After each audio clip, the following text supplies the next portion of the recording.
Le Front touche pas à ma constitution fait le ménage en son sein en excluant 3 partis membres. Désormais, Adodi, Santé du Peuple et UTogo ne sont plus membres de ce front. Nous constatons donc que ces membres n'ont jamais pu s'imprégner ou s'aligner sur les orientations que le front s'est données pendant tout ce temps, ne répondent plus à ses exigences et que certains adoptent publiquement des positionnements politiques qui sont aux antipodes des orientations et des objectifs communs. D'autres prennent part avec le gouvernement à des voyages destinés à la mise en œuvre de leur 5e République, a écrit dans une correspondance. Le Front touche pas à ma constitution citée par ici l'homme. Avant de préciser, nous constatons donc que ces membres n'ont jamais pu s'imprégner ou s'aligner sur les orientations que le Front s'est données pendant tout ce temps, ne répondent plus à ses exigences et que certains adoptent publiquement des positionnements politiques qui sont aux antipodes des orientations et des objectifs communs. D'autres prennent part avec le gouvernement à des voyages destinés à la mise en œuvre de leur 5e République. Cette exclusion ne surprend pas l'opinion quand on sait que, il n'y a pas longtemps, Antoine Folly de UTogo avait exhorté l'opposition à tourner la page de la revendication du changement intervenu au sein de la Constitution. Le Togo est entré dans la 5e République depuis l'adoption à l'unanimité des parlementaires du texte qui bascule le Togo dans une nouvelle constitution. Le texte avait été promulgué par la suite et publié dans le journal. L'adoption de la nouvelle constitution marque une étape importante dans la vie institutionnelle, renforçant ainsi la démocratie au Togo. Le président de la République, son Excellence Monsieur Faure Sozimna Simbe, a procédé ce jour à la promulgation de la loi numéro 2024-005 portant révision de la constitution togolaise, marquant ainsi une nouvelle étape dans la vie institutionnelle de notre pays et dans le renforcement de la démocratie, écrivait la présidence dans un communiqué de la présidence de la République.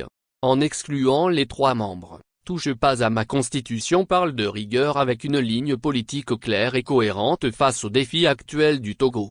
L'on se rappelle qu'au lendemain de l'adoption à l'Assemblée nationale, les évêques du Togo sont sortis de leur carapace. Ils ont dans une déclaration, exhorté le président Faure Gnassingbe à surseoir la promulgation de la nouvelle constitution et à engager un dialogue politique inclusif, après les résultats des prochaines élections législatives et régionales.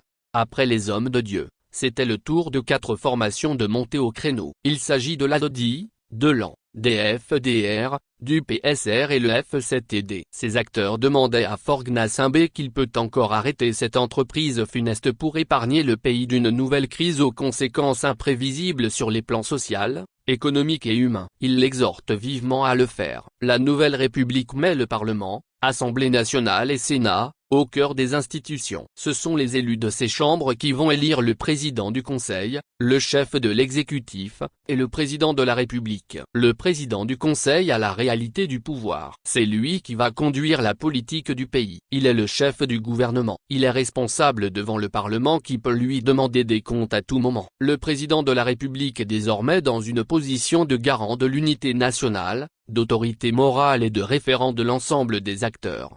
Le président du Conseil est le chef de la majorité politique, c'est-à-dire du parti qui a le plus d'élus à l'Assemblée nationale. Le président de la République sera élu pour un mandat de 6 ans non renouvelable. La nouvelle constitution crée une autorité de la transparence et de la gouvernance, c'est-à-dire que la A+IA est désormais reconnue par la Constitution. Le médiateur de la République est désormais le protecteur des citoyens afin de protéger l'ensemble des citoyens. La nouvelle constitution avec le système parlementaire introduit un pouvoir plus décentralisé, plus proche des populations. En effet, chacun en élisant son député participe au choix du chef de l'exécutif. Le gouvernement étant issu de la majorité, le système politique sera plus stable car tant que la majorité sera maintenue, il n'y aura pas de perturbation.